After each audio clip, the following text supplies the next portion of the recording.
Assalamualaikum warahmatullahi wabarakatuh, pemirsa dan pendengar dimanapun Anda berada.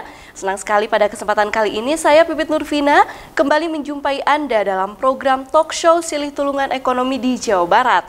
Kali ini kita mengambil tema percepatan pemulihan ekonomi pasca pandemi COVID-19 di Jawa Barat. Dan bersama kita nih sudah tidak asing lagi ya, sudah hadir bersama kita narasumber dari Dispusipda Jawa Barat. Beliau adalah Kepala Dispusipda Jawa Barat, Bapak Dr. Insinyur Ahmad Hadadi. Bapak, Assalamualaikum. Alhamdulillah, saya. Alhamdulillah. Dan selain beliau nih pemirsa dan juga pendengar, kita juga sudah bergabung dengan narasumber yang tidak kalah berkompeten ya pada hari ini. Beliau adalah salah seorang Sri Kandi ini di Jawa Barat yang kiprahnya juga sangat luar biasa. Sudah bergabung secara virtual bersama kita ada Wakil Ketua DPRD Provinsi Jawa Barat, Ibu Ine Purwadewi Sundari. Ibu, apa kabar, Bu? Baik. Kabar baik, sehat? Pak Dadi. Siap, Ibu Dokter beliau. Iya, Ibu Dokter Ine juga ya. Alhamdulillah. Dan memang nih pemirsa dan pendengar, pemerintah Provinsi Jawa Barat melalui Dispusipda Jabar juga sudah mengenalkan bagaimana gerakan silih tulungan ekonomi di Jawa Barat. Ini kalau berbicara mengenai silih tulungan, ini merupakan suatu gambaran budaya silih tulungan atau gotong royong yang memang sudah ada sejak zaman dulu. Nah, gerakan silih tulungan ini juga melibatkan keterlibatan masyarakat dan kali ini bersama pemerintah juga sangat fokus terutama untuk bagaimana penanganan percepatan pemulihan ekonomi di Jawa Barat pasca pandemi. Nah, kita ke Pak Ahmad Hadadi dulu nih. Pak, kalau melihat dampak pandemi ini kan sangat luar biasa, terutama aspek sosial, ekonomi, kesejahteraan masyarakat. Ini menyikapi dari pemerintah sendiri bagaimana Pak terhadap krisis ekonomi ini? Iya, terima kasih Teh Pipit. Assalamualaikum warahmatullahi wabarakatuh. Ibu Ine yang saya hormati, Wakil Ketua DPRD Provinsi Jawa Barat. Pemprov Jawa Barat sangat sigap untuk menghadapi dampak dari pandemi COVID-19. Dari jauh-jauh hari, Bapak Gubernur sudah mempunyai program silih tulungan dengan cara menghadirkan dana APBD membantu masyarakat, seluruh masyarakat Jawa Barat diberi bantuan sosial, apakah dalam bentuk sembako ataupun uang tunai yang merupakan pelengkap penyempurna dari program pusat dari Kementerian Sosial. Kemudian sekarang Bapak Gubernur mempunyai keberpihakan dengan cara bagaimana memberdayakan para pelaku usaha, termasuk di dalamnya adalah kawan-kawan yang terlibat di media informatika dan media termasuk penerbit ya. Penerbit ini bagian yang beliau perhatikan, termasuk para pelaku usaha yang lain. Kebetulan kami dari Dispusipda diminta oleh Bapak Gubernur untuk memberdayakan para pelaku industri di kalangan media, publikasi, dan informasi, dan juga untuk kawan-kawan penerbit. Dan kami juga dari ASN dihimbau oleh beliau, oleh Bapak Gubernur untuk menyisihkan sebagian rezekinya agar untuk mengurangi beban masyarakat. Iya, luar biasa. Ternyata pemerintah sangat detail juga, terutama untuk dampak dari penanganan pandemi COVID-19. Kita ke Bu Ine sekarang, Bu Ine.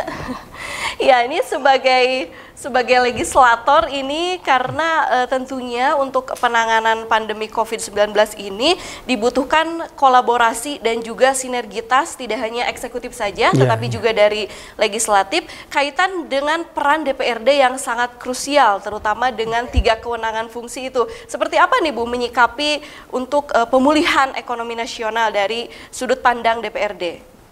Ya, terima kasih Teh Vivit ya. Hari ini memang pasca COVID ini tentunya banyak hal yang harus kita konsenkan untuk kita lakukan. Bukan saja oleh pihak eksekutif, tentunya legislatif juga menjadi bagian di tim pemulihan ekonomi, tim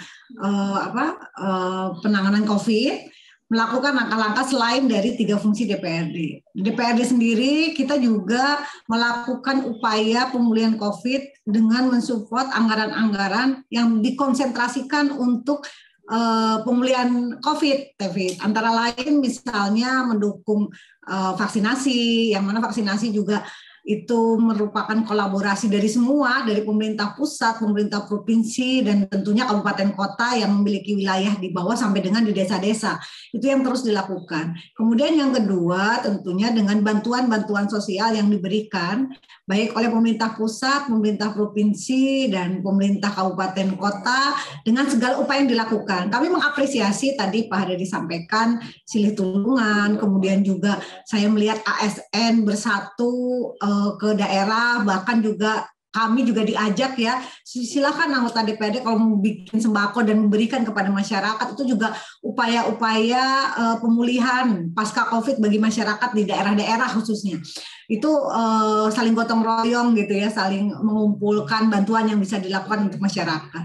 Selain itu tentunya kami juga mensupport cara regulasi gitu. Banyak juga regulasi kami yang disesuaikan tentunya karena situasi kondisi pasca COVID ini gitu ya, TPV seperti RPJMD yang tadinya kami memiliki target yang luar biasa, tapi karena COVID sejak 2 tahun yang lalu 2020-2021 tentunya kami harus merubah targetan yang harus kami capai. Karena apa?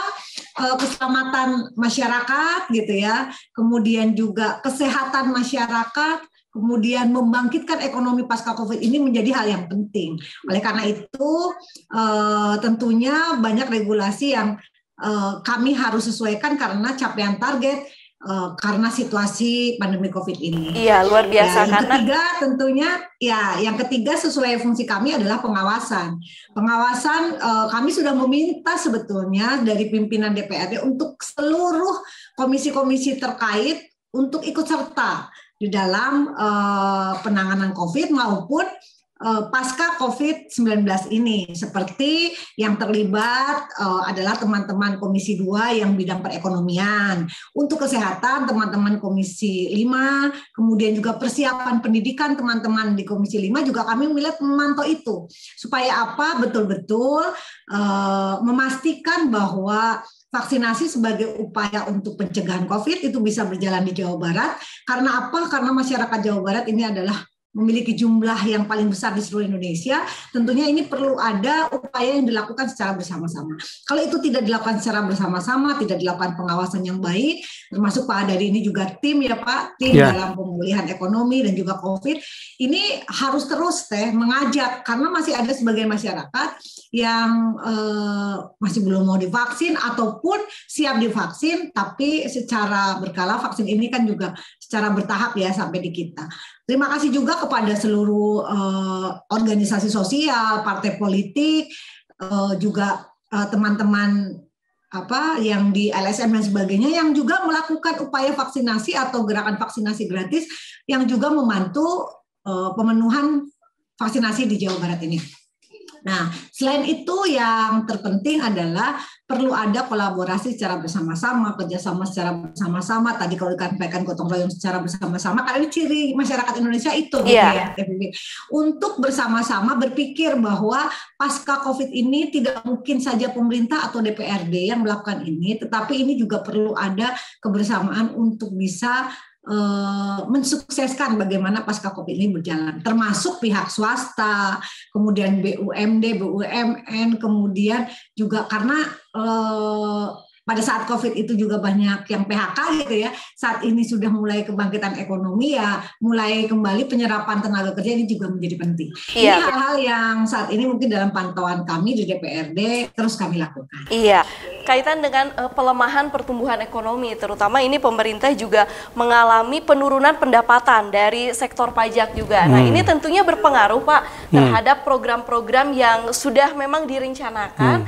akan tetapi kaitan juga tadi dengan DPRD kan ada beberapa yang relokasi anggaran, kemudian juga refocusing anggaran. Ini Pak, bagaimana Pak Ahmad Haryadi kalau program-program yang sebelumnya ini apakah sempat terhambat Pak dengan refocusing juga tadi ada sempat karena semua kita percepatan untuk penanganan COVID karena nah kaitan juga dengan penurunan pendapatan ini tentunya kan tidak sesuai dengan apa yang sudah diproyeksi sebelumnya. Ini dari pemerintah sendiri menyikapinya bagaimana, Pak? Ya, terima kasih dukungan dari Bapak Ibu DPRD Provinsi Jawa Barat yang sangat luar biasa, sehingga ada permakluman termasuk target-target yang sebelumnya mungkin tinggi, termasuk yang ada dalam RPJMD akhirnya disesuaikan.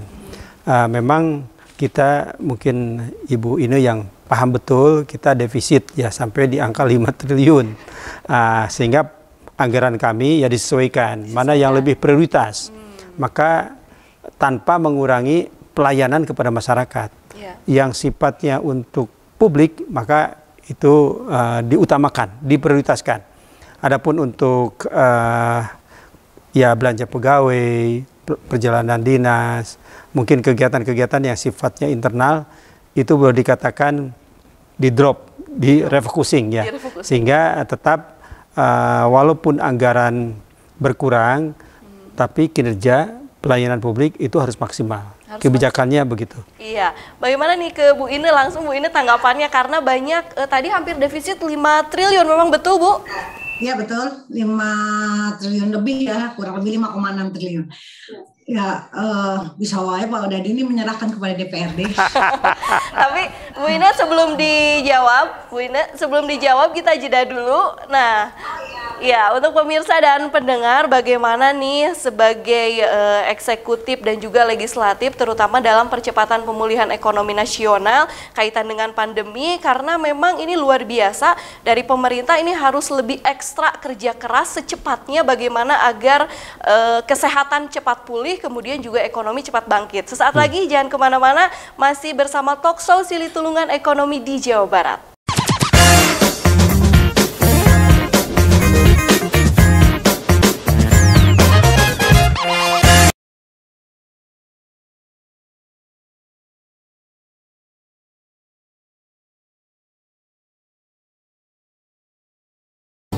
Wilujeng enjing wargi.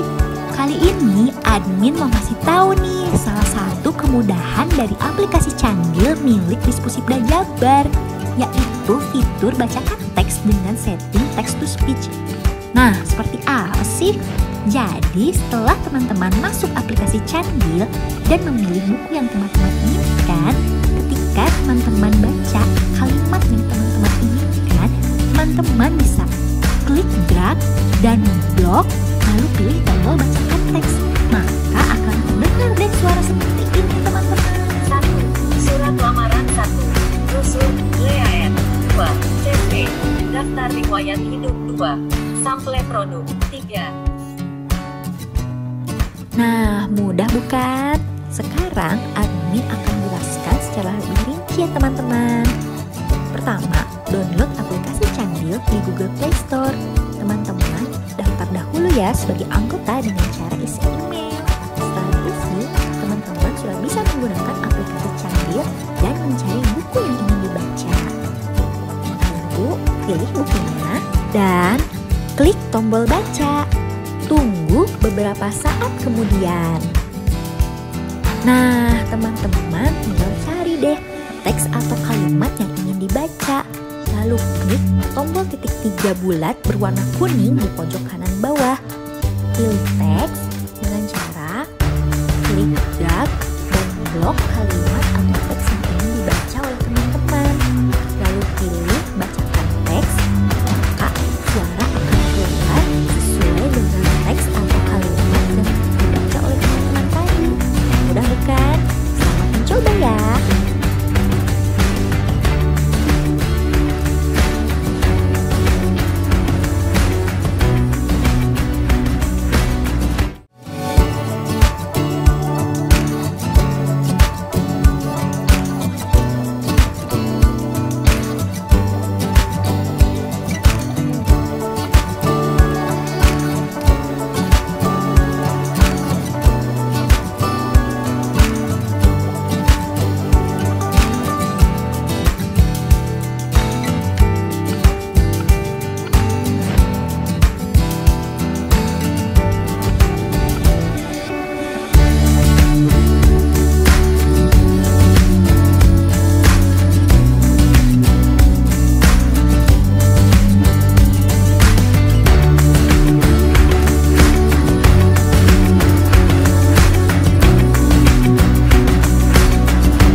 pemirsa dan pendengar, kembali lagi masih dalam acara Talkshow Silih Tulungan Ekonomi di Jawa Barat. Masih membahas bagaimana proses penanganan pasca pandemi, terutama untuk pemulihan ekonomi di Jawa Barat. Masih bersama dengan narasumber kita pada hari ini, ada Pak Ahmad Hadadi, Kepala Dispusipda Jawa Barat. Kemudian juga Ibu Ine masih setia bersama dengan kita melalui virtual ya, Wakil Ketua DPRD Provinsi Jawa Barat. Seperti yang tadi dibilang sesaat sebelum jeda, pemirsa dan pendengar, bahwa 3 fungsi kewenangan dari legislator ini sebagai fungsi legislasi, kemudian juga fungsi anggaran, fungsi pengawasan sangat berperan penting, terutama dalam percepatan penanganan pandemi COVID-19 untuk pemulihan ekonomi nasional. Tadi sesaat sebelum jeda memang dibicarakan sempat ada bocoran, katanya dari segi anggaran ada defisit ini kurang lebih 5 triliun kaitan dengan anggaran. Kemudian juga dari legislasi tadi ada beberapa raperda yang memang sudah dibuat untuk penanggulangan COVID. Tentu saja dari pengawasan juga DPRD sangat ekstra kerja keras ini agar semua juga tepat sasaran. Ini Bu Ina sedikit menambahkan mungkin Bu tanggapannya tadi yang apakah benar Bu sampai defisit 5 triliun kaitan refokusi anggaran dan sebagainya? Iya, betul Teh Vivit, karena kita juga tidak memprediksi itu ya. Proyeksi kita sudah pasti karena kita tidak memprediksi bahwa COVID jilid 2 gitu ya, COVID yang kedua kemarin akan terjadi. Ini cukup membuat teman-teman tim anggaran, khususnya di bidang pendapatan, kedodoran gitu ya, terkait dengan proyeksi pendapatan yang semula kita akan berkonsentrasi untuk pemulihan pasca COVID, tapi di tahun 2021 ternyata kita harus juga berpikir masih penanganan COVID karena terjadi yang kemarin. Satu hal memang yang mempengaruhi ini adalah karena memang vaksinasi yang belum tinggi saat itu dilakukan di pemerintah Provinsi Jawa Barat, di Jawa Barat. Tapi alhamdulillah kalau saya mendapatkan laporan day to day gitu ya, hari per hari, minggu per minggu, vaksinasi sendiri sudah menunjukkan yang cukup bagus karena kami mengapresiasi semua pihak, bukan saja pemerintahan dalam hal ini eksekutif dan legislatif, tapi partai politik, LSM, organisasi pemuda dan sebagainya berupaya terus bersama-sama bergotong royong untuk melakukan vaksinasi gratis sehingga tercover nih masyarakat yang belum vaksin ikut vaksin. Melihat target vaksin di akhir tahun ini ya semoga pemerintah Provinsi Jawa Barat bisa memenuhi itu sehingga tadi Pak Hadadi dan kawan-kawan di eksekutif bisa beralih sebagian besar adalah untuk berpikir bagaimana pemulihan ekonomi pasca COVID ini. Begitu? Iya. Iya, memang percepatan vaksinasi juga salah satu hal yang penting ya Pak.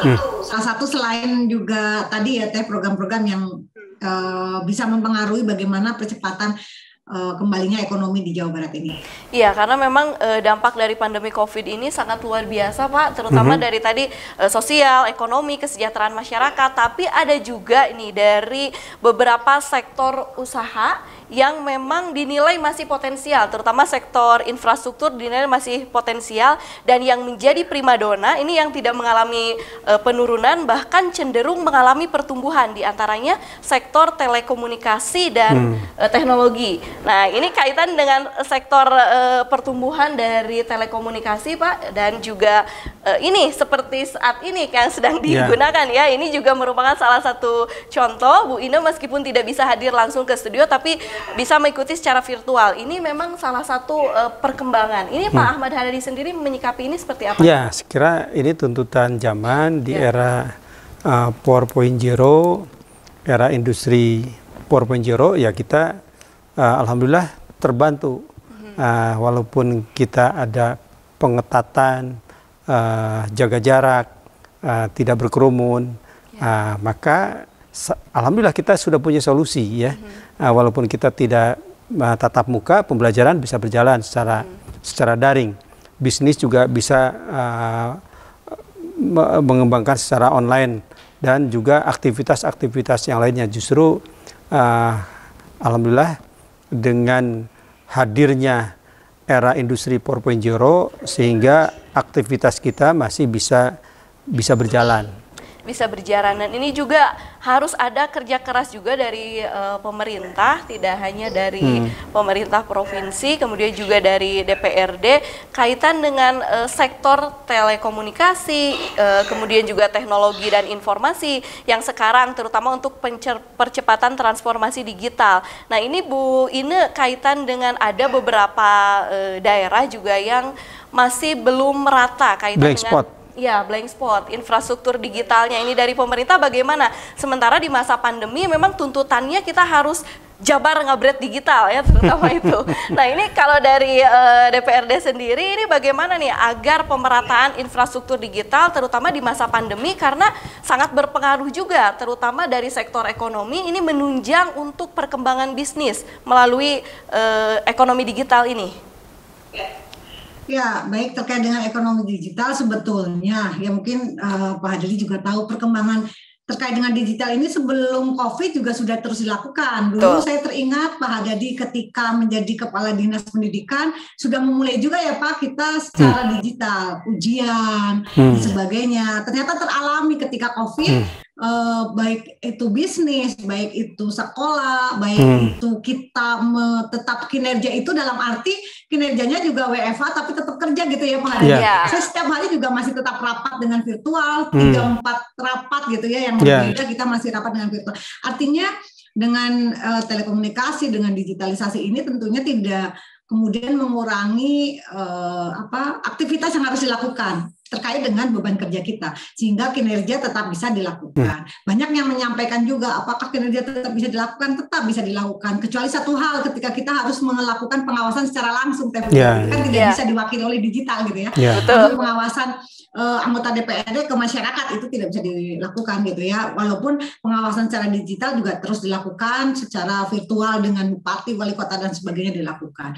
Ya, terkait dengan program telekomunikasi digitalisasi sebetulnya sudah menjadi bagian program kerja di pemerintah Provinsi Jawa Barat. Saya teringat di periode yang lalu di semua bidang termasuk ekonomi, walaupun pada saat itu belum semua bisnis atau UMKM kita menjual dengan cara online. Iya, digital gitu ya, dengan online gitu. Tapi setelah kemarin COVID, banyak teman saya yang bisnis itu justru maju karena berjualan online. Itu tidak sedikit, walaupun secara data UMKM kita banyak yang tutup atau gulung tikar, mungkin tidak beralih kepada ini kan transisi gitu, dikatakan transisi tidak beralih kepada digitalisasi. Ya saya berharap program pemulihan ekonomi bukan saja memberikan modal, tetapi tidak saja memberikan modal secara fisik uang gitu ya, tapi juga sepertinya perlu juga pemenuhan terhadap alat infrastruktur, mereka bisa berdagang secara konsisten, atau mereka bisa tetap melakukan aktivitas dalam situasi apapun, dalam hal ini telekomunikasi ini. Ya mungkin seperti itu Pak Hadadi. Jadi programnya bukan saja memberikan modal, tapi juga yang lebih penting adalah mereka diberikan akses untuk bisa berdagang, berjual dengan cara lebih modern lah gitu ya, dengan online dan sebagainya. Kemudian juga sosialisasi terhadap atau terus memberikan seperti pelatihan-pelatihan yang sudah menjurus ke sana gitu. Karena banyak teman-teman saya yang ibu rumah tangga juga kesulitan gitu, bukan tidak ingin gitu ya Pak melakukan bisnis secara online misalnya. Mereka ingin, tapi juga perlu sepertinya support dari pemerintah terkait dengan hal tersebut. Kemudian selain itu di beberapa dulu program di BPMPD gitu ya, masyarakat desa, itu kita sudah berupaya memberikan atau bekerja sama, berkolaborasi dengan seperti XL, Telkomsel dan sebagainya di desa-desa. Mungkin Pak Hadadi tahu ya, kita sudah mencoba untuk membuka jaringan-jaringan di pelosok desa. Walaupun saya mendapat laporan di beberapa wilayah di selatan itu ada yang lup-lup lah gitu ya, maksudnya masih belum secara bagus lah tidak kuat itu. Ya boro-boro di desa, kadang saya juga di rumah juga padahal sudah berlangganan gitu ya, sudah dinaikkan juga berlangganannya, masih kadang juga namanya teknologi kadang kan juga bisa terjadi seperti itu. Ya ini yang juga perlu ada pendataan dari kita, pemerintah itu terkait dengan mana sih sebetulnya akses-akses jaringan yang belum bisa memenuhi dari kebutuhan masyarakatnya. Karena kebutuhan masyarakat sekarang bukan cuma bisnis, bukan cuma untuk ekonomi, tetapi untuk pendidikan, untuk faktor-faktor lain semua juga menggunakan dengan akses jaringan ini. Iya. Itu juga penting sepertinya untuk itu. Tapi sekali lagi program-program ini sebetulnya di periode-periode yang lalu itu sudah ada. Kebetulan saya juga saat itu pimpinan, jadi saya sangat tahu. Ya saat ini mungkin lebih dikuatkan karena ketika COVID ini sangat dirasakan manfaat dari program-program yang dulu dilakukan, dan saat ini adalah penguatan dan bagaimana memaksimalkan, mengoptimalkan bahwa jaringan teknologi ini bisa digunakan secara menyeluruh oleh masyarakat itu teh. Ya iya, banyak betul. Juga yang desa-desa dengan dana desanya itu mereka wifi gitu ya, mereka menyiapkan untuk anak-anak sekolah jaringan-jaringan di tempat-tempat strategis supaya masyarakat bisa menikmati gitu ya akses jaringan ini untuk kepentingan baik bisnis, sekolah dan sebagainya. Iya, ya, memang berbicara mengenai ya transformasi, percepatan transformasi digital. Kalau membaca tren bisnis nih Pak, sekarang memang dunia telekomunikasi, kemajuan pertumbuhannya juga hampir semua sektor bisnis sekarang beralih ke ranah digital. Ini tentunya harus didukung juga nih Pak. Kalau dari Bapak nih selaku dari sub divisi telekomunikasi, media dan informatika nih bagaimana Pak? Ya, justru kami memperkuat upaya-upaya pelaku usaha agar meningkatkan kapasitasnya sehingga bisa memberikan pelayanan yang terbaik kepada masyarakat. Ini yang perlu kami dukung dari pemerintah agar kawan-kawan media, informatika, telekomunikasi itu bisa berkiprah maksimal dengan bantuan anggaran ini, salah satunya itu. Sehingga diharapkan apa yang menjadi tadi kendala, misalnya sinyalnya belum masuk dan sebagainya, jangan terlalu berpikir bisnis, ya mungkin pelanggannya kurang, tapi ini harus mendukung juga program pemerintah dalam rangka pemerataan penyebaran informasi jaringan, sehingga diharapkan masyarakat yang di pedesaan juga bisa menikmati fasilitas telekomunikasi. Fasilitas dari telekomunikasi. Dan ini sayang sekali Pak, sebetulnya masih banyak Bu Ine yang mau ditanyakan, sayang sekali karena waktunya sudah tidak mencukupi. Dan terima kasih Bu Ine atas kebersamaannya, dan juga Pak Ahmad Hadadi. Pemirsa dan pendengar dimanapun Anda berada, memang pemulihan percepatan ekonomi nasional ini tidak bisa dilakukan oleh salah satu pihak saja.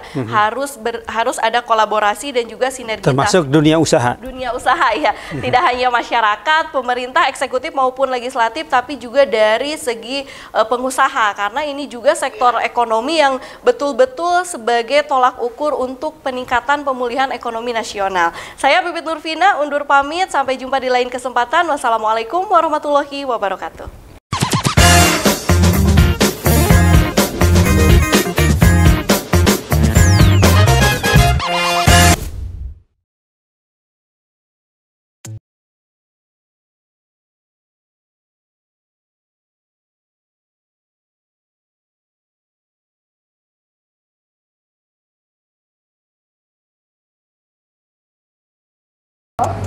Buka Play Store dan ketikkan kata kunci Candil pada tab pencarian. Lalu install di smartphone kamu. Selain itu, Candil juga sudah tersedia dalam versi Windows. Di dalam Candil ini, kamu bisa membaca buku dari beragam jenis. Buku anak, buku akademik, novel, dan masih banyak lagi. Selain jenis buku yang beragam, Candil juga memberikan kemudahan dalam pencarian judul dengan memasukkan keyword yang kita inginkan. Kemudahan lainnya yaitu kamu dapat copy-paste kutipan dalam buku berikut dengan sumbernya, dan juga dapat menandai tulisan yang menurut kamu penting. Dan bagi kamu yang sedang malas membaca atau sedang beraktivitas, Candil ini memiliki fitur text to speech. Jadi, tidak ada alasan untuk kamu malas membaca ya. Bagi pembaca yang sering membaca dari aplikasi Candil ini, namanya akan muncul di halaman awal aplikasi sebagai pembaca terbaik. Yuk, install aplikasi Candilmu sekarang.